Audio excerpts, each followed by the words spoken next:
Right now, as you lie still, the ground beneath you is moving. Not in the way of an earthquake, not in the way of a volcanic eruption. This movement is much slower and much larger. It is happening at the very center of the Earth, 5,150 kilometers below your body, at the planet's iron heart.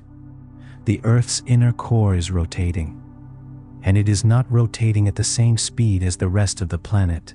For decades, geophysicists believed the inner core spun slightly faster than the crust and mantle above it, about a fraction of a degree per year faster. A tiny difference, almost imperceptible, but real. And then, around the year 2009 or 2010, something changed. The inner core began to slow down. It decelerated over years, losing its lead over the planet above it. By around 2023, it had slowed enough that seismologists could measure the change clearly. The inner core, which had been racing ahead for decades, was now falling behind. It was rotating slightly slower than the rest of the Earth. Relative to the surface, it had begun to move backward, not dramatically. Not in a way that you would feel. The difference is about 1,000th of a second per day. You will not notice it in your life. But the Earth's interior noticed it, and the seismologists who read earthquake waves like doctors reading a heartbeat noticed it too. Welcome to Sleepy Science Stories. Tonight we are going deep, not into history, not into space. Down, through the crust, through the mantle, through the liquid iron ocean of the outer core, to the solid iron sphere at the center of the Earth, turning in the dark, in the heat, in the pressure, doing what it has been doing for 4.5 billion years, though not always at the same speed. Let your breathing slow. The core is patient. It has been turning since before the first living thing existed on this planet. It will be turning long after you and I are gone. This is the story of the heart of the world. The story of the inner core is a story about how science reads the unreadable. No camera has ever seen the inner core. No drill has ever reached it. No probe has ever sampled it. Everything we know about it has been inferred from the faint shadows it casts on seismic wave recordings made at the surface. And from those shadows, scientists have reconstructed a picture of extraordinary detail. Tonight, we follow that picture. We trace the structure of the Earth from crust to center. We meet the iron sphere at the planet's heart and ask what it is, how it moves, and how scientists know what they know about a place no one has ever been. And we follow the recent discoveries that have updated the story. The inner core is not doing what scientists thought it was doing. It was racing ahead, and now it has slowed, and the seismologists who read earthquake shadows have watched it change. Let your breathing slow. The core is patient. It has been turning since before the first living thing existed on this planet. It will be turning long after you and I are gone. This is the story of the heart of the world. The iron heart of the world has been turning for 4.5 billion years. In that time, it has seen the first cells appear in the ancient ocean, the first oxygen accumulate in the atmosphere, the first forests grow on dry land, the rise and fall of hundreds of millions of species, and the appearance of a creature that would eventually build instruments sensitive enough to detect its rotation. Tonight we are that creature, and we are listening.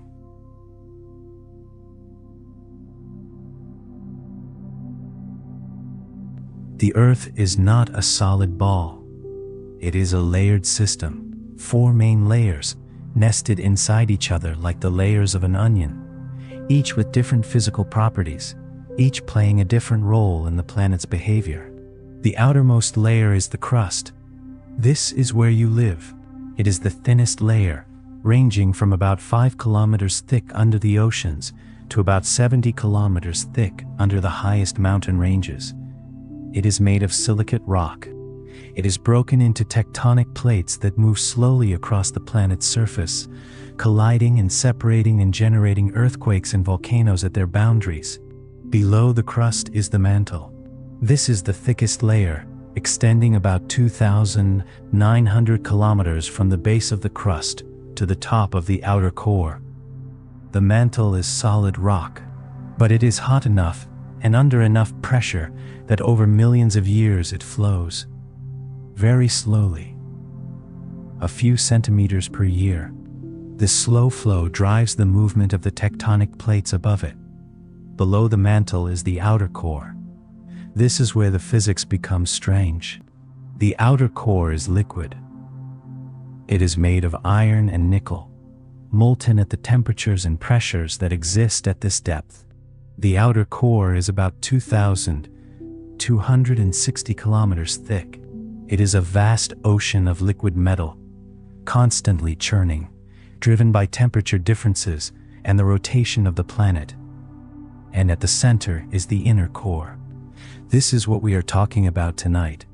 A solid sphere of iron and nickel, about 1,220 kilometers in radius, roughly the size of the moon. About 2,500 kilometers below the deepest point of the ocean above it. The inner core is hot, hotter than the surface of the sun, about 5,000 to 6,000 degrees Celsius. But it is solid, not liquid, because the pressure at the center of the Earth is so enormous that it forces the iron atoms into a solid crystal structure despite the extreme temperature. The four-layer structure of the Earth was worked out over the course of the 20th century, primarily through seismic analysis. The boundary between the crust and the mantle was identified in 1909 by the Croatian seismologist Andrija Mohorovičić, who noticed a discontinuity in seismic wave speeds at a certain depth. That boundary is now called the Moho in his honor. The boundary between the mantle and the outer core was identified in 1914 by the German seismologist Benno Gutenberg. He noticed that seismic waves were absent in a shadow zone on the far side of the Earth from large earthquakes, and correctly interpreted this as the result of the waves being refracted by a liquid layer at the Earth's center. The core-mantle boundary is sometimes called the Gutenberg discontinuity. The existence of a solid inner core within the liquid outer core was proposed by the Danish seismologist Inge Lehmann in 1936, based on her analysis of seismic waves from a large New Zealand earthquake. She noticed arrivals of seismic waves in the shadow zone, where the liquid outer core should have blocked them. The most logical explanation was a solid inner core that could reflect the waves back into unexpected paths. The inner core is sometimes called the Lehmann discontinuity in her honor. 3 scientists, 3 boundaries, 3 pieces of a picture of the Earth's interior that had never been seen by any human eye. This is what seismology accomplished in the first half of the 20th century, reading the structure of the planet from the shadows of earthquakes.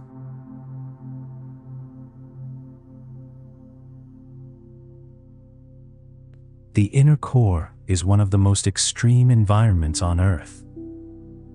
The pressure at the Earth's center is approximately 3.6 million atmospheres. An atmosphere is the pressure of the air column above you at sea level. 3.6 million times that. Every square centimeter of the inner core's iron is supporting the weight of the entire planet above it. At this pressure, iron behaves differently than it does at the surface. At normal surface conditions, iron is a soft gray metal that rusts.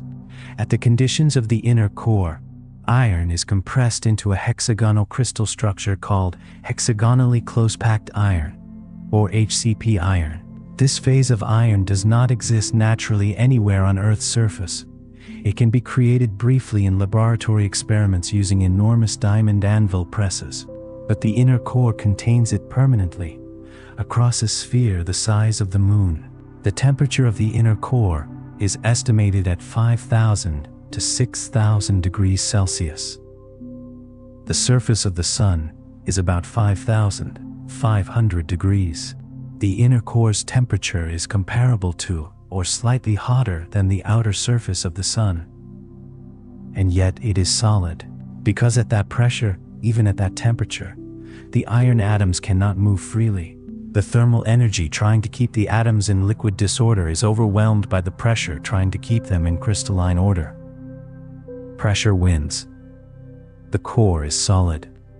The inner core is also not perfectly spherical. It has a slight flattening at the poles from the Earth's rotation. It has a slight asymmetry between the eastern and western hemispheres, with the eastern hemisphere containing larger crystal grains than the western hemisphere. This asymmetry was discovered through seismic wave studies and is not fully explained. The inner core is also thought to have an inner core, a region at the very center, about half the size of the inner core itself, where the crystals may be oriented in a different direction from those in the outer part of the inner core. The evidence for this innermost inner core is subtle and still debated. The inner core is also thought to be anisotropic. That is, its physical properties are not the same in all directions. Seismic waves travel faster through the inner core in the direction parallel to the Earth's rotation axis than in directions perpendicular to it. This anisotropy reflects the alignment of the iron crystals inside the inner core. How the crystals became aligned is not fully understood. One possibility is that the crystals aligned as they grew from the liquid outer core, oriented by the existing magnetic field. Another is that the crystals were reoriented by stress caused by flow within the inner core, driven by temperature differences, or by the forces of the Earth's rotation and magnetic field. The anisotropy is also slightly different between the eastern and western hemispheres of the inner core. The western hemisphere has smaller crystal grains and stronger anisotropy. The eastern hemisphere has larger crystal grains and weaker anisotropy. This asymmetry is not explained by current models. And then there is the innermost inner core, a region at the very center of the inner core, about 600 kilometers in radius, where the crystal alignment appears to be in a different direction from the outer part of the inner core. If this innermost core is real and different from the rest, it may represent an even older layer, crystallized earliest when the inner core was first forming. It is a core within a core within a core, and it sits at the absolute center of the planet, more inaccessible than any other place on Earth.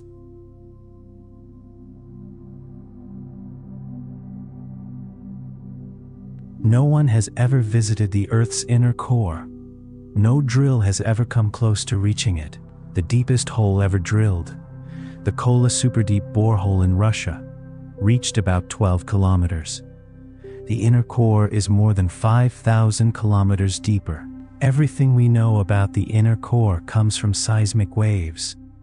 Seismic waves are vibrations that travel through the Earth when earthquakes occur.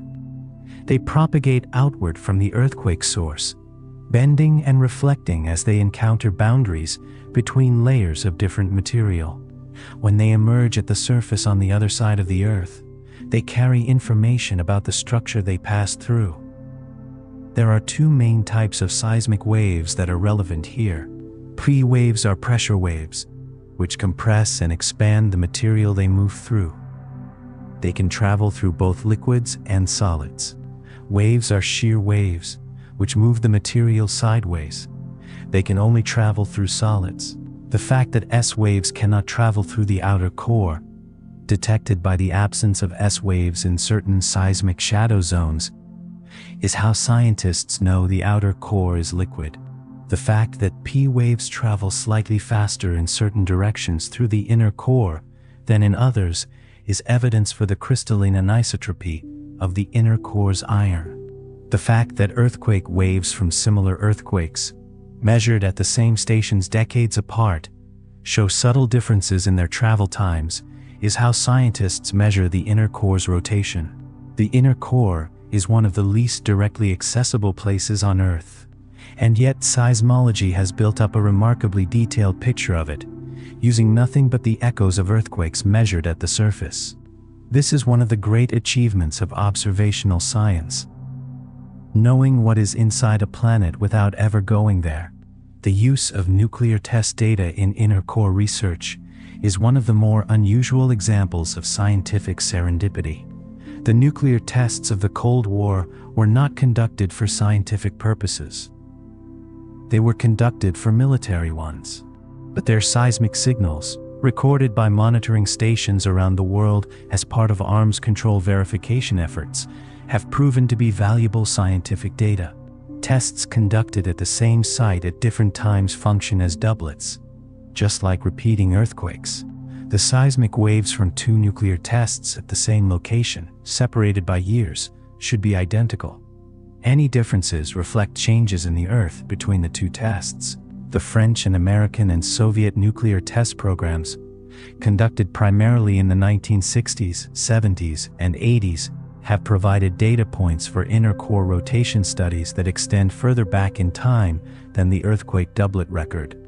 Without this legacy of Cold War testing, the history of the inner core's rotation would be much shorter and less well characterized. Science sometimes benefits from historical accidents in this way. The monitoring infrastructure built for one purpose turns out to be valuable for another. The seismographic stations installed to detect nuclear tests became the sensors that allow us to read the inner core's behavior over decades. The Cold War's shadow, cast on the seismograph records of the world, has illuminated the heart of the Earth. The seismograph, invented in the late 19th century, turned out to be an instrument for reading the Earth's interior, as well as detecting earthquakes. Every large earthquake is a probe sent through the Earth, and the seismograms it produces at stations around the world are data points in a continuously updating picture of the planet's hidden structure. The inner core is the most hidden part of that structure, and the picture of it has been built up, data point by data point, over more than a century of patient observation.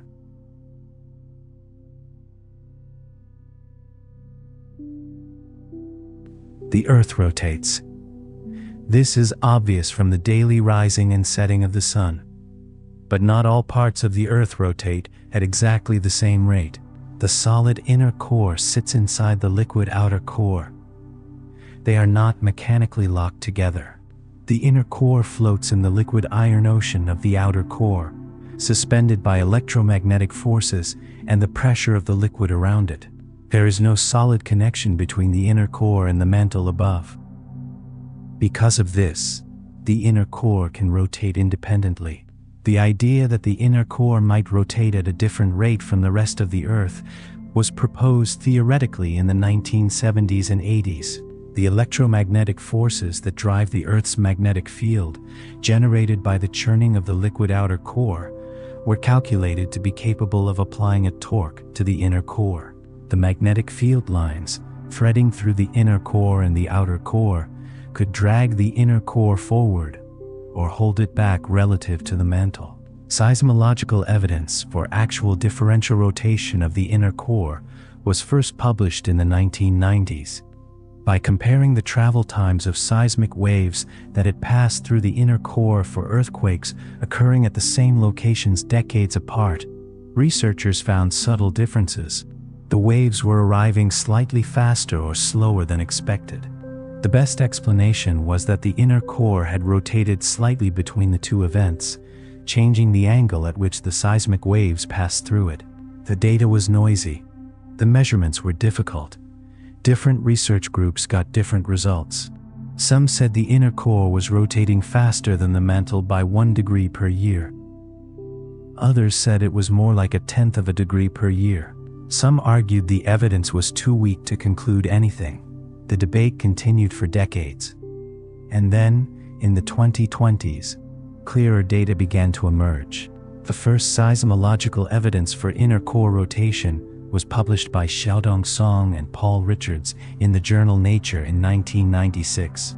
They analyzed seismic waves from earthquakes beneath the South Sandwich Islands, recorded at stations in Alaska, over about 30 years.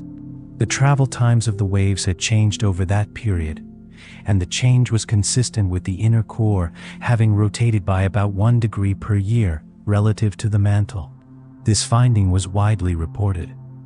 It was exciting and counterintuitive.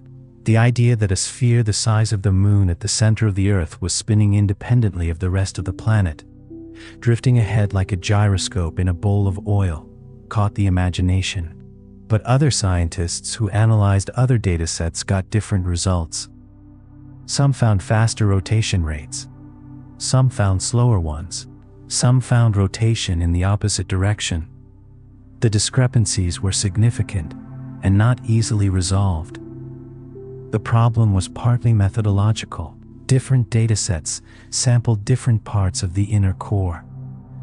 Different seismic ray paths are sensitive to different aspects of the inner core's structure. The signal being measured is subtle, and the background noise is large.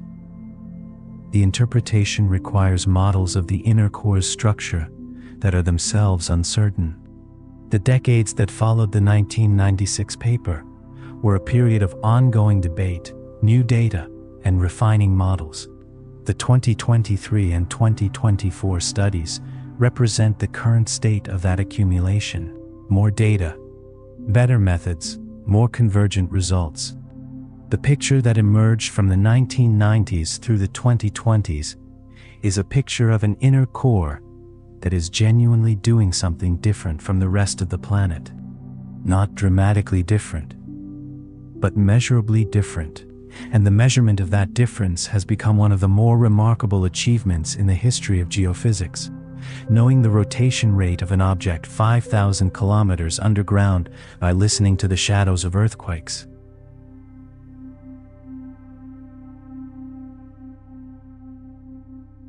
In 2023, a study led by Yi Yang and Xiaodong Song at Peking University, published in Nature Geoscience, analyzed seismic data from repeating earthquakes collected over more than 50 years.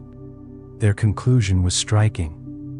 The inner core had been rotating slightly faster than the mantle for decades, but around 2009 or 2010, it began to slow down. By around 2023, it had decelerated enough that it was rotating at approximately the same speed as the mantle, and some analyses suggested it had slowed further, rotating slightly slower than the mantle. Relative to the surface, it appeared to be moving backward. A follow-up study published in June 2024 by a team led by John Vidal at the University of Southern California confirmed the slowdown. Vidal's team analyzed 121 repeating earthquakes recorded near the South Sandwich Islands from 1991 to 2023, as well as data from Soviet nuclear tests conducted in the 1970s. Their analysis confirmed that the inner core had clearly slowed in its rotation relative to the mantle. The cause of the slowdown, Vidal explained, was the churning of the liquid iron outer core around the inner core. The electromagnetic forces that had previously been spinning the inner core up were now, in the current configuration of the Earth's magnetic field, slowing it down. And gravitational tugs from dense regions in the overlying mantle were also contributing. The inner core does not spin independently of the rest of the planet. It is in a dynamic conversation with the outer core and the mantle, constantly being pushed and pulled by electromagnetic and gravitational forces. Its rotation rate is not fixed. It changes over decades. The 2024 Vidal study used data from a different location than the Yang-Song study, where Yang and Song had focused on earthquakes near the South Sandwich Islands. Vidal's team also incorporated data from Soviet nuclear tests in the Novaya Zemlya archipelago in the Arctic. These tests were conducted in the 1970s and early 80s, providing a longer baseline for the rotation rate measurements. The consistency of the slowdown signal across datasets from different locations, different time periods, and different seismic sources is part of what makes the finding convincing. If the slowdown were an artifact of one particular dataset or one particular analysis method, it would be unlikely to appear consistently in independent analyses. The effect on the length of a day that Vidal described, about 1,000th of a second, is not directly detectable by any instrument you own or have access to. It is detected by comparing the rotation of the Earth to atomic clocks over periods of years. The measurement requires the kind of precision that only specialized scientific infrastructure can achieve. But the fact that the inner core's rotation rate changes are detectable, however indirectly, at the surface is remarkable. The solid iron sphere at the center of the Earth, separated from you by more than 5,000 kilometers of rock and liquid metal, is communicating with the surface. Not dramatically, not in any way you would notice, but the communication is real, measurable, and meaningful. The inner core's current slowdown is not alarming. It is not a sign of the planet's interior failing. It is a phase in a cycle, but it is a measurable change in the behavior of the most inaccessible part of the Earth, detected from the surface using nothing but the vibrations of remote earthquakes. That is the part that is worth pausing to appreciate. The slowdown itself is subtle. The ability to detect it is extraordinary.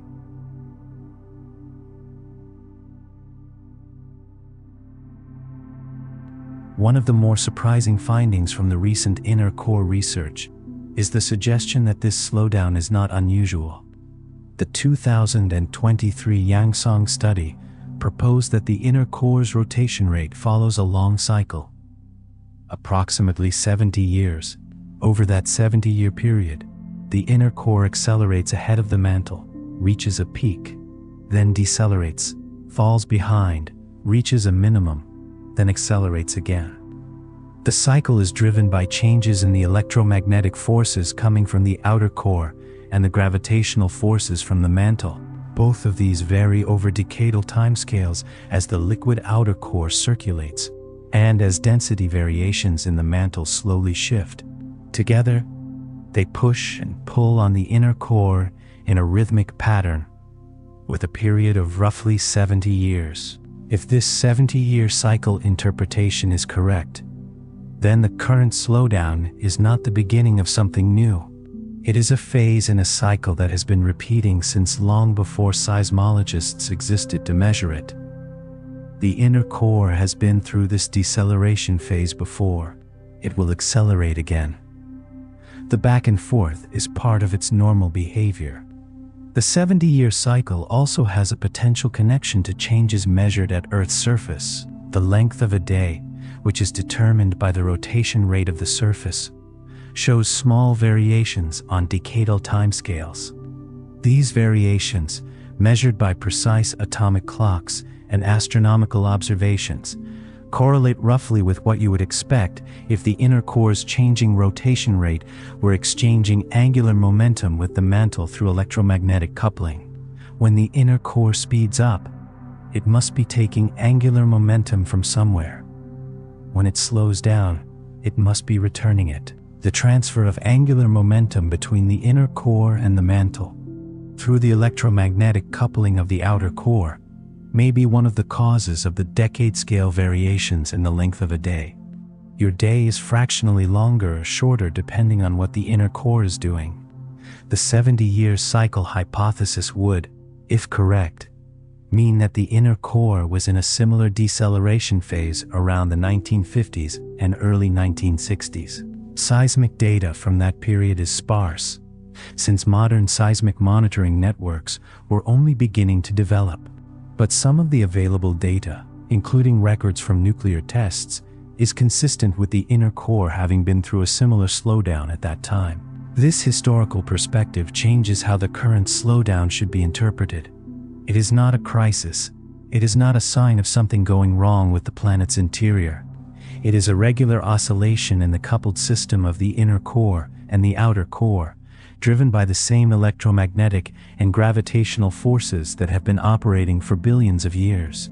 The 70-year period is in the same range as other known oscillations in the Earth's deep interior and magnetic field. Geomagnetic secular variation, the slow drift of the magnetic field structure, operates on timescales of decades to centuries. The length of day variations that are attributed to core-mantle coupling show clear multi-decadal periodicities. The Earth's interior is not static on decadal timescales. It oscillates in multiple ways, with multiple periods. Understanding which oscillations are connected to which processes is one of the central challenges of deep Earth science. The inner core's 70-year rotation cycle, if it is real, is one thread in a larger tapestry of planetary-scale oscillations. If the 70-year cycle is real, then the inner core's current deceleration is not unusual. It is normal. It is expected. It is the inner core doing what it has been doing for as long as the Geodynamo has been operating. The planet's heart does not beat at a constant rate. It has its own rhythm. And that rhythm is, apparently, about 70 years long.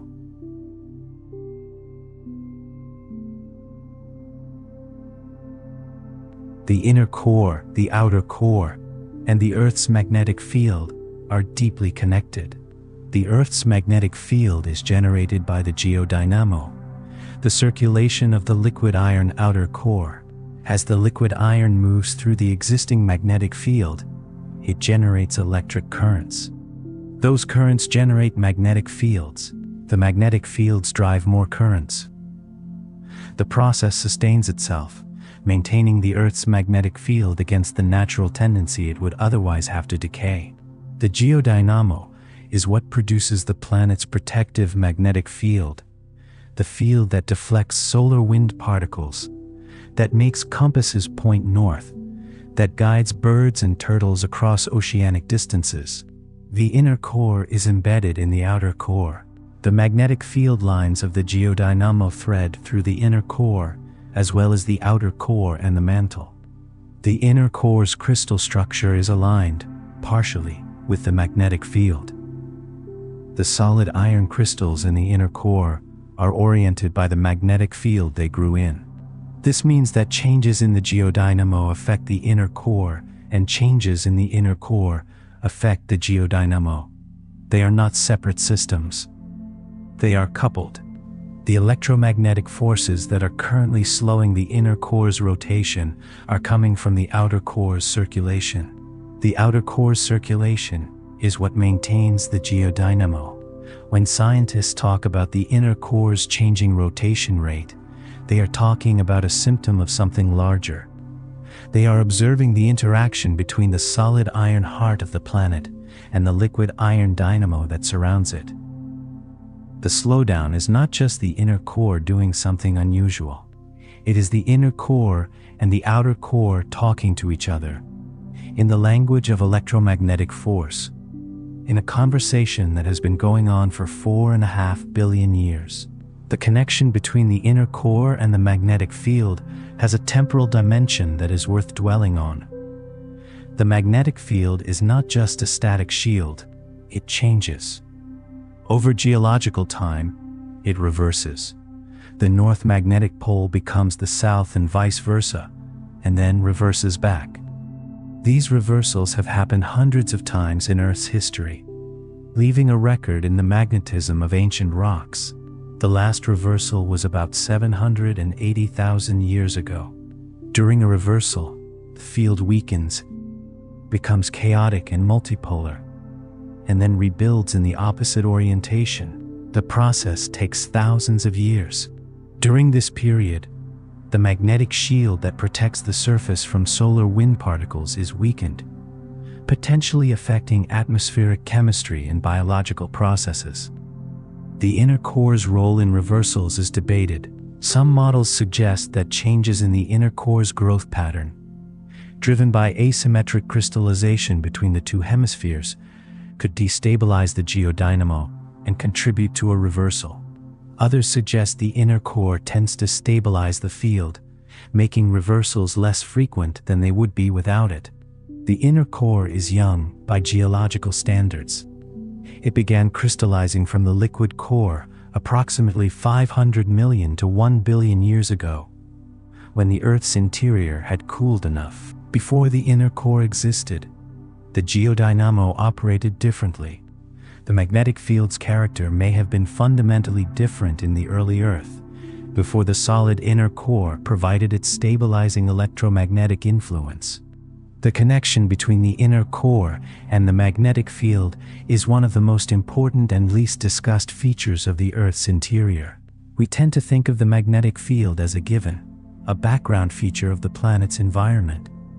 But it is not a given. It is generated continuously by active processes in the liquid outer core, influenced by the solid inner core below and the mantle above. It has changed dramatically over geological time. And the inner core is one of the things that shapes its character.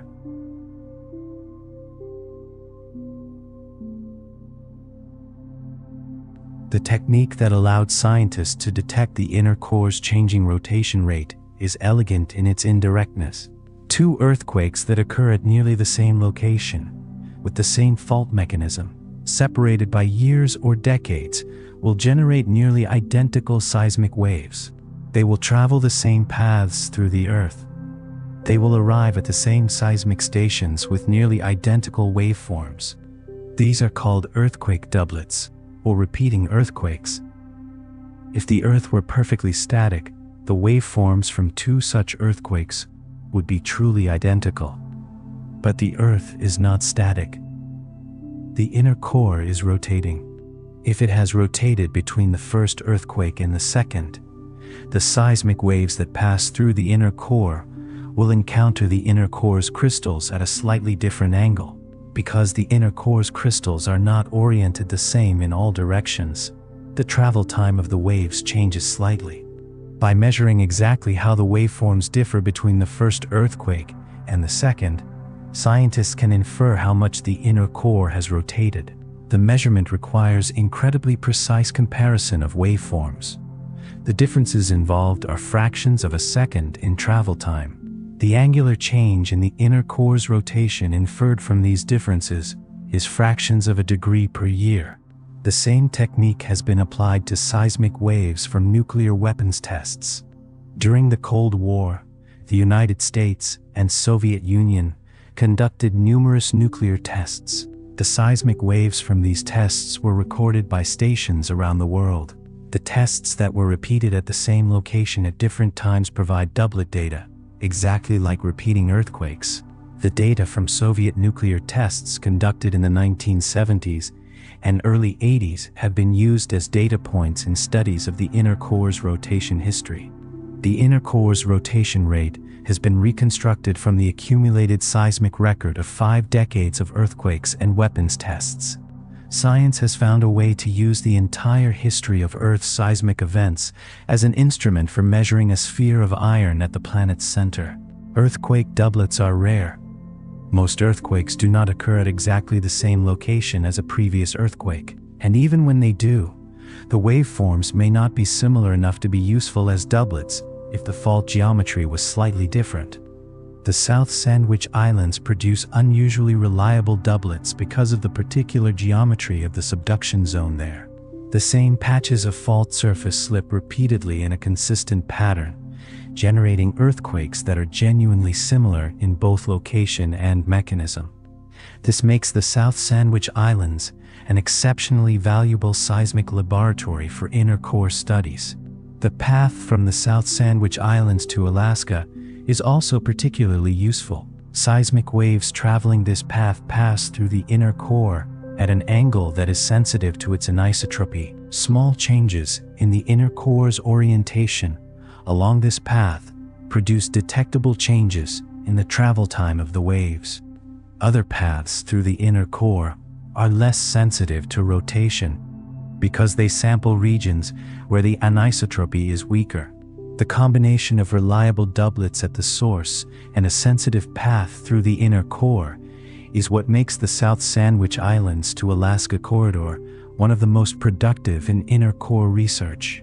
The specific geography of these remote places, the volcanic islands in the South Atlantic, and the seismic stations in Alaska, shapes what science can learn about the center of the Earth. Geography, geology, seismology, and decades of patience have given us a window into a place no one has ever seen.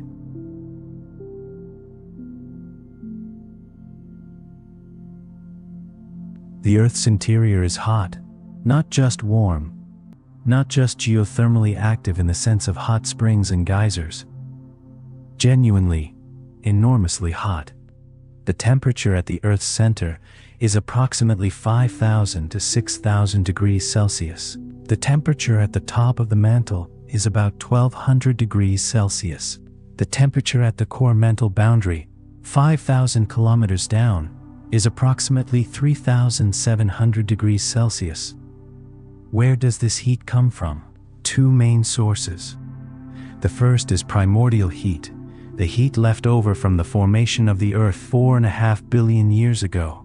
When the solar system formed, billions of tons of rock and metal collided and merged over millions of years. The kinetic energy of those collisions was converted to heat. The Earth was initially molten throughout. As it cooled, the denser materials sank toward the center, the lighter materials rose toward the surface, and the process of differentiation generated additional heat. The second source is radioactive decay. Several radioactive isotopes, including uranium-238, uranium-235, thorium-232, and potassium-40, are distributed throughout the Earth's interior. As they decay, they release heat. This radioactive heating has been providing a continuous source of internal heat for the entire history of the Earth.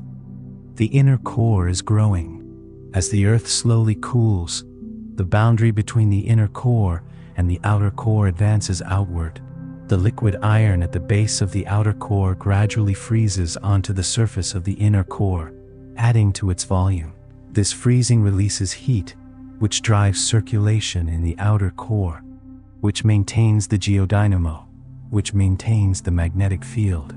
The inner core's growth, the outer core's circulation, and the Earth's magnetic field are all connected to the same slow cooling of the planet's interior that has been proceeding since the Earth formed. The inner core is still growing. This is an ongoing process.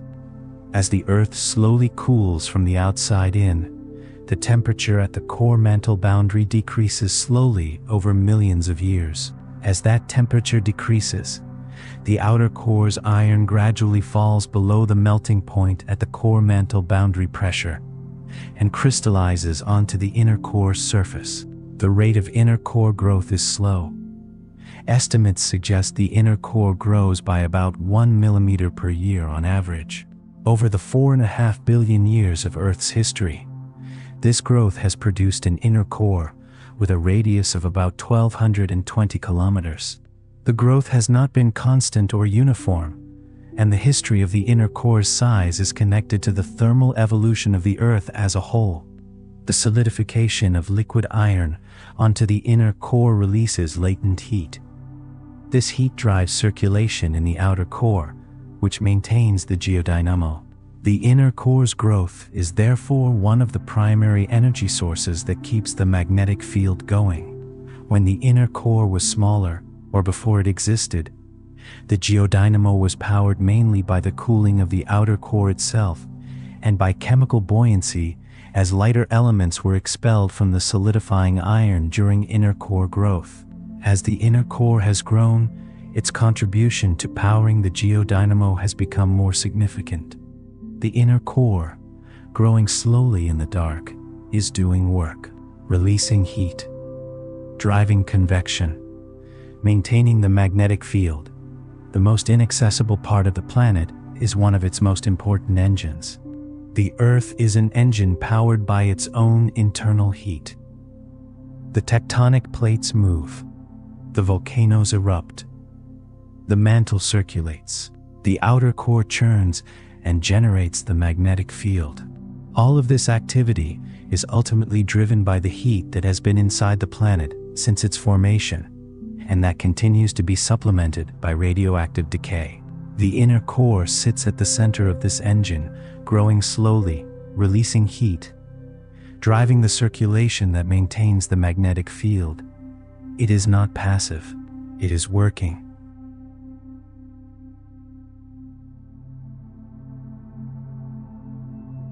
The length of a day on Earth is not constant, not in the geological sense, which is obvious. The day was shorter billions of years ago when the Earth was spinning faster, and it has been lengthening at a rate of about 2 milliseconds per century due to tidal friction from the Moon. That is a slow change on a geological timescale. But even on a human timescale, on the timescale of decades and years, the length of a day varies slightly. These variations are measured by atomic clocks, which can detect differences in the length of a day to an accuracy of a few microseconds. The observed variations show a pattern. The length of a day changes by a few milliseconds over periods of roughly decades. These decade-scale variations in the length of a day are thought to reflect the exchange of angular momentum between the liquid outer core and the solid mantle. As the outer core's circulation changes over decades, it applies slightly different torques to the mantle. The mantle speeds up or slows down slightly. The surface speeds up or slows down with it. The length of a day changes. The inner core's changing rotation rate, if it is exchanging angular momentum with the mantle through electromagnetic coupling, could be contributing to these variations. When the inner core decelerates, as it has been doing since around 2010, it may be transferring angular momentum to the mantle, causing the mantle to speed up slightly and the day to become fractionally shorter. This connection between what is happening 5,000 kilometers underground and the length of your day is one of the more mind-stretching consequences of the Earth's interior being a coupled system. The iron sphere at the center of the planet is not isolated.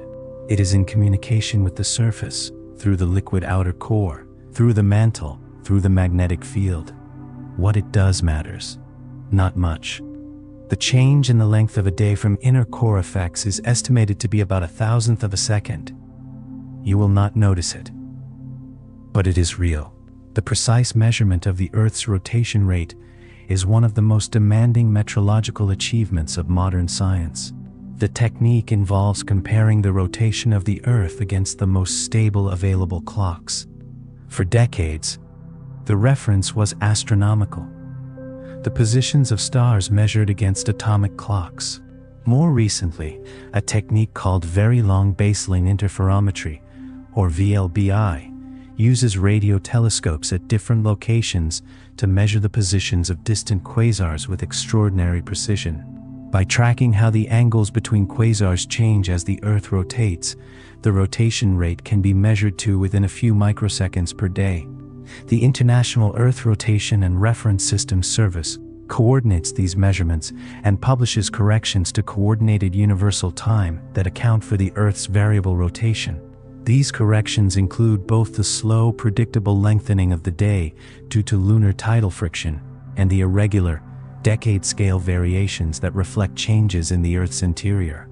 The corrections published by this service are used in GPS navigation.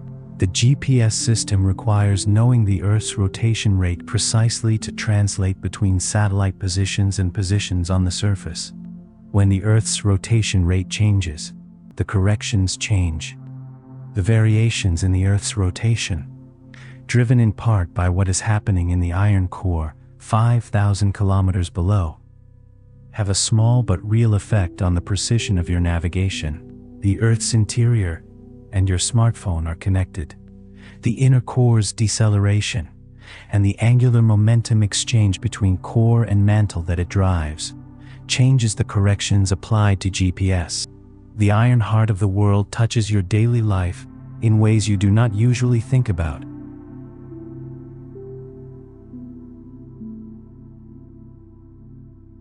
Most of the detailed measurements of the inner core's rotation rate have come from earthquakes near a remote archipelago in the South Atlantic Ocean. The South Sandwich Islands are a chain of volcanic islands about 2,000 kilometers from Antarctica, in the Southern Ocean between South Georgia and the South Sandwich Trench. They are among the most remote permanently inhabited islands in the world. A scientific research station maintains a presence on the islands, but no civilian population lives there permanently. The islands are seismically active. They sit above a subduction zone, where the South American plate dips beneath the Scotia plate, generating a regular supply of earthquakes. Many of these earthquakes are doublets, repeating events at the same location with similar mechanisms. Because of their location, seismic waves from South Sandwich Islands earthquakes pass through the Earth's inner core, on their way to seismic stations in other parts of the world, particularly in Alaska, which is almost exactly on the opposite side of the Earth. The long path through the deep interior makes these waves sensitive to the inner core's properties, including its rotation state. John Vidal's 2024 study, which confirmed the inner core's slowdown, analyzed 121 repeating earthquakes from the South Sandwich Islands, recorded at stations in Alaska from 1991 to 2023. Each of these earthquake doublets provided a before and after comparison that could detect changes in the inner core's orientation. It is striking that our best window into the behavior of the Earth's iron heart is a chain of volcanic islands in the South Atlantic that most people have never heard of. Science finds its data where nature provides it. The British Overseas Territory of South Georgia and the South Sandwich Islands is one of the most remote administered territories on Earth. There is no permanent civilian population. The research station on Bird Island supports a small group of scientists studying the ecosystem of the Southern Ocean. The islands are geologically dramatic. They are volcanic. The submarine volcanic activity associated with the subduction zone that created them generates hydrothermal vents on the ocean floor and occasional lava flows from the island volcanoes above the surface. They sit at the edge of the Antarctic convergence, the oceanographic boundary where the cold Antarctic waters meet the warmer waters to the north. This remote place, rarely photographed and seldom visited, has become one of the primary windows through which humanity has learned about the heart of the Earth. The regular, reliable earthquakes generated by its subduction zone have served as a decades-long instrument for measuring the inner core's behavior. There is something fitting about this. The most hidden place on Earth, the center of the planet, has been revealed through data collected from one of the most hidden places on the surface. The seismologists who read these signals are working at the extreme end of indirect observation, using the vibrations of a remote island chain to probe a sphere of iron 5,000 kilometers underground. They are turning the absence of direct access into a feature of their method. Science, when it cannot go where it needs to go, builds instruments that can hear what is happening there from a distance. The South Sandwich Islands earthquakes are that instrument for the inner core. The South Sandwich Islands will never be famous for tourism. They are cold, volcanic, remote, and surrounded by some of the stormiest seas on Earth. But among geophysicists who study the inner core, they are among the most important places on the planet, because the earthquakes they generate have been telling scientists for more than 30 years what the iron heart of the Earth is doing.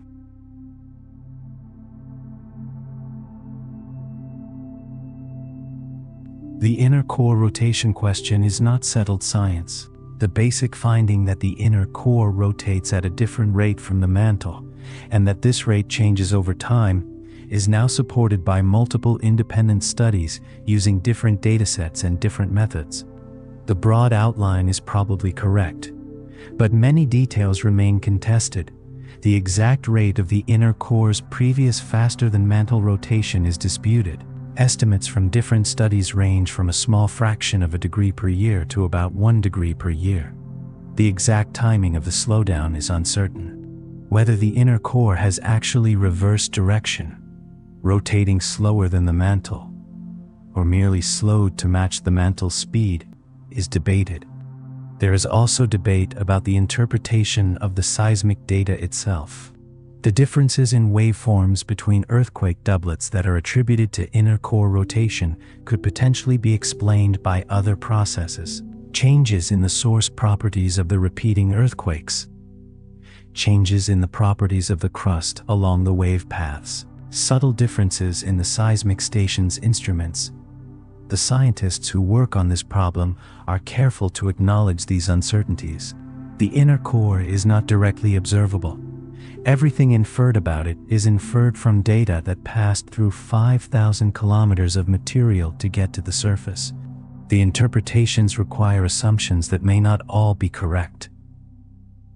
What makes the recent studies more convincing than earlier ones is the accumulation of data. The datasets now span more than 50 years, include data from multiple methods and multiple research groups, and converge on a consistent picture of an inner core whose rotation rate changes over decades. The convergence of independent evidence is what builds scientific confidence. The debate will continue. New data will arrive. The picture will sharpen. The inner core will continue to reveal itself through the shadows it casts on the seismograph records of the surface. The history of inner core rotation research is a good example of how science works, when the subject of study is at the very edge of what is observable. First, a theoretical prediction. Then, ambiguous observational evidence that is hard to interpret. Then, competing interpretations from different groups using different data. Then, gradually improving data quality and analysis methods. Then, convergence toward a more consistent picture, with some details still contested. This is a normal trajectory for a difficult scientific question. It does not mean the science is unreliable. It means the subject is hard, and the scientists are honest about the uncertainties. The public perception of science sometimes expects faster convergence. A result is announced. People assume it is settled. When follow-up studies produce different or nuanced results, it can look like science is contradicting itself when it is actually doing what it should do, refining its understanding in response to new evidence. Inner core rotation research has been through several cycles of apparent contradiction and reconciliation. The first papers in the 1990s seemed to settle the question. Then later papers showed more complex behavior. Then more recent papers have converged toward the picture of a changing rotation rate with a decadal cycle. The current consensus, supported by multiple independent studies, is that the inner core rotates differentially from the mantle, that its rotation rate changes over decades, and that it recently decelerated significantly. The details are still being refined. That is science doing its work. The inner core debate is science working as it should. Slow, careful, contested, gradually converging. The researchers who disagree with each other are not making mistakes. They are working at the frontier, where the data is hard and the interpretations are difficult, and the subject is genuinely not yet fully understood. That uncertainty is not a weakness. It is the honest acknowledgement that the inner core is hard to know, and that knowing it well will take more time and more data and more careful thought than has yet been applied.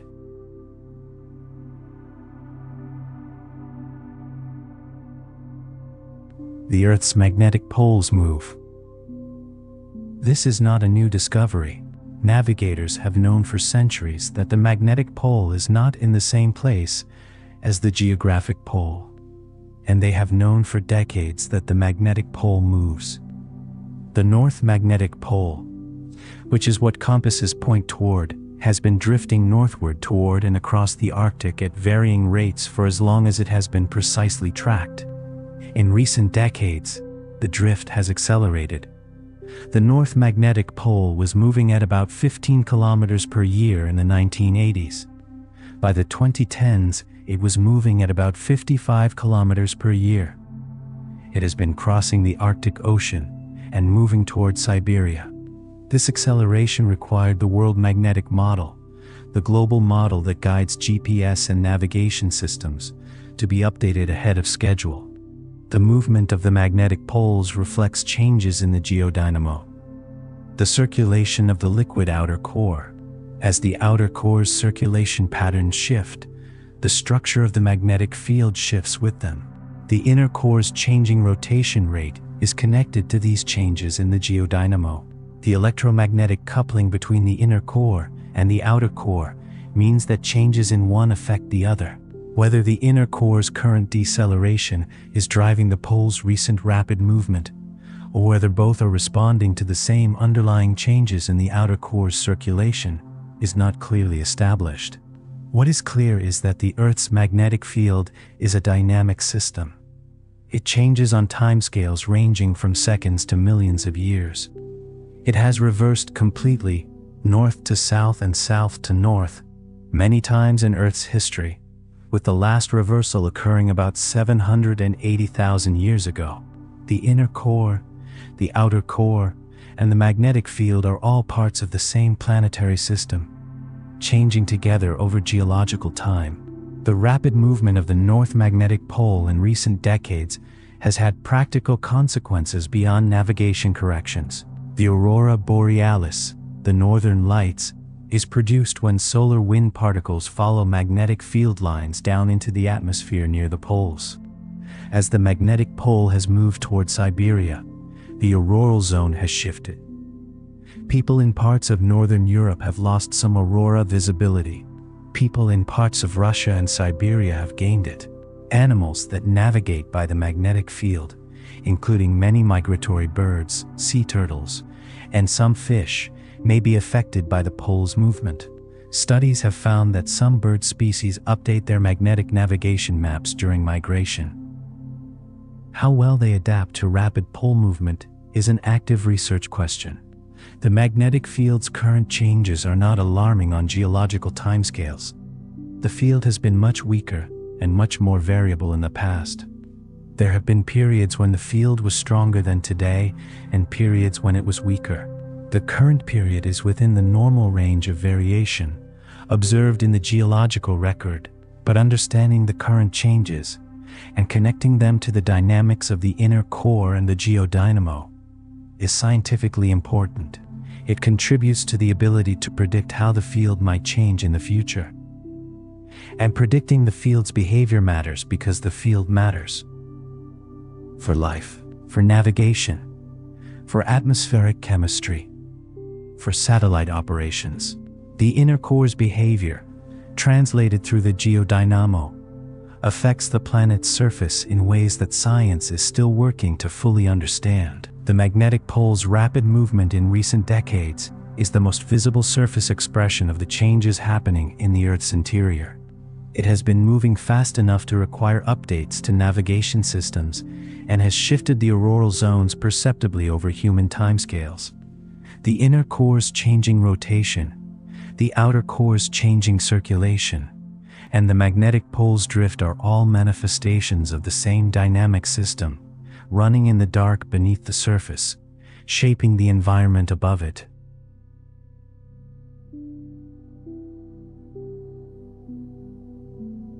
The study of the inner core's rotation is part of a larger project, understanding how the Earth's deep interior works. The interior of the Earth is not directly accessible. It is not going to be directly accessible in any foreseeable future. Drilling through the crust requires enormous effort and cost. Drilling through the mantle is not possible with current technology. Drilling through the outer core, a liquid metal ocean, is inconceivable. The inner core, at the center of all this, is as remote as the surface of another planet. And yet the Earth's interior has enormous consequences for the surface. The geodynamo generates the magnetic field that protects life from solar radiation. Mantle convection drives plate tectonics, which shapes the continents, builds mountains, creates ocean basins, and through volcanic activity releases gases that helped create the atmosphere. The cooling of the core drives the crystallization of the inner core, which drives the circulation of the outer core, which maintains the geodynamo. Everything is connected. Understanding how the inner core's rotation changes over time is one piece of understanding the whole system. It provides constraints on the electromagnetic coupling between the inner core and the outer core. It provides information about the properties of the iron at the core's boundary. It connects to the geodynamo's behavior and therefore to the magnetic field's behavior. The scientists working on this are not simply curious about an abstract piece of geophysics. They are trying to understand the system that makes the planet habitable, the magnetic field that protects life, the internal heat that drives geological activity, the long-term stability of the planetary environment. Every earthquake that passes through the inner core and arrives at a seismic station is a data point in that understanding. The accumulation of those data points over decades is how science learns to see what is hidden 5,000 kilometers underground.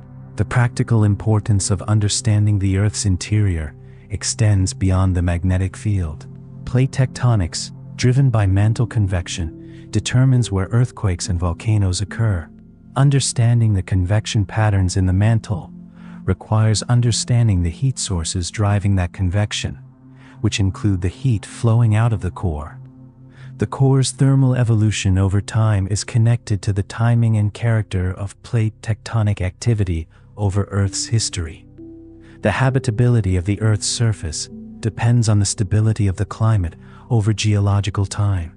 That stability is connected to the carbon cycle, which is connected to volcanic activity, which is connected to plate tectonics, which is connected to mantle convection, which is connected to the heat coming from the core. The inner core's existence and behavior are part of a causal chain that extends all the way to the conditions at the surface that make life possible. Scientists studying the inner core's rotation are working at one end of this chain. They are not directly studying climate or habitability. They are studying the behavior of iron at the center of the planet. But the chain is real. Understanding any link in it better contributes to understanding the whole. The Earth is a system. Its behavior at the surface reflects its history deep below. The seismologists reading earthquake shadows from the South Sandwich Islands are contributing, in their way, to humanity's understanding of why this planet is livable. The iron heart of the world is part of the reason we are here. The Earth's interior is not simply a physical curiosity. It is the foundation of the habitability of the surface. The iron heart, turning in the dark, generating the field that protects the atmosphere, driving the heat that moves the plates, is part of why this planet has life. Understanding it better is not an abstract scientific exercise. It is learning how the planet we depend on actually works.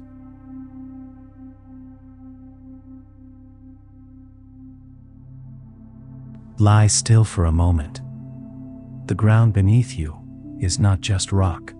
It is the outermost layer of a system that extends 5,150 kilometers down to the center of the planet. Below the rock of the crust, the mantle flows in slow geological currents.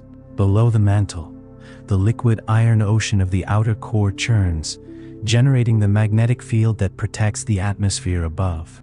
And at the center, the solid inner core floats, turning. Tonight, as you lie still, that turning continues. It has been going on since before the first multicellular life appeared on Earth. The inner core is one of the oldest things on the planet. Its iron crystallized when the Earth's interior had cooled enough, perhaps 1 billion years ago.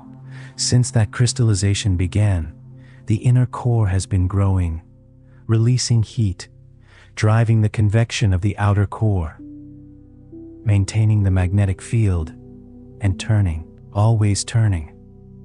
5,150 kilometers below your body, the inner core is turning. Not fast, not dramatically. It turns at roughly the same rate as the rest of the planet. The difference, whether it is slightly ahead or slightly behind, is fractions of a degree per year. The differential is so small that it takes decades of earthquake data to measure it. But it is there, a solid iron sphere, the size of the moon, floating in a liquid iron ocean, suspended by electromagnetic forces, slowly changing its rotation rate over decades in response to the gravitational tugs of the mantle above it, and the electromagnetic pull of the outer core around it. It has been turning for 4.5 billion years. Since before the first cells appeared in the ancient ocean, since before oxygen accumulated in the atmosphere, since before the continents took their current shapes, since long before any living thing existed on this planet. The inner core's turning, and the liquid outer core's circulation around it, generate the magnetic field that protects this planet. The charged particles of the solar wind deflect around the Earth, guided by field lines that emerge from the core, arc through the space around the planet, and return to the core on the other side. Without this field, the solar wind would strip the atmosphere away. The planet would become airless, waterless, lifeless. The inner core is not just a geological curiosity. It is part of what makes this planet livable. Its iron and its turning are the foundation of the magnetic shield that has protected life here for billions of years. You are lying on the surface of a planet whose heart is turning in the dark. Slowly, precisely, in a conversation with the liquid iron ocean around it that has been going on since the planet was young. The slow turning continues. It has been measured now, for the first time in human history, in its details. The rate, the direction, the changes over decades, the cycle of 70 years, the current slowdown. Sleep well. The heart of the world is still beating. Slowly, 5,000 kilometers below you. In the heat and the pressure and the dark, it has been there the whole time. It will be there long after tonight is over. The seismologists who study it will be at their instruments tomorrow, reading the latest batch of earthquake data from the South Sandwich Islands, comparing waveforms, measuring travel times to fractions of a second, calculating what the inner core has been doing. They will be mapping a sphere of iron they have never seen, from a surface they have never left, using vibrations they cannot feel. This is what science does with the inaccessible. It listens. It measures. It constructs a picture from the available evidence. And the picture it has constructed of the inner core, over more than a century of patient seismology, is one of the most remarkable achievements of human inquiry. The structure of the planet's heart, worked out from earthquake shadows, confirmed by nuclear test echoes, revised as new data arrived, now including the detection of its changing rotation rate across decades.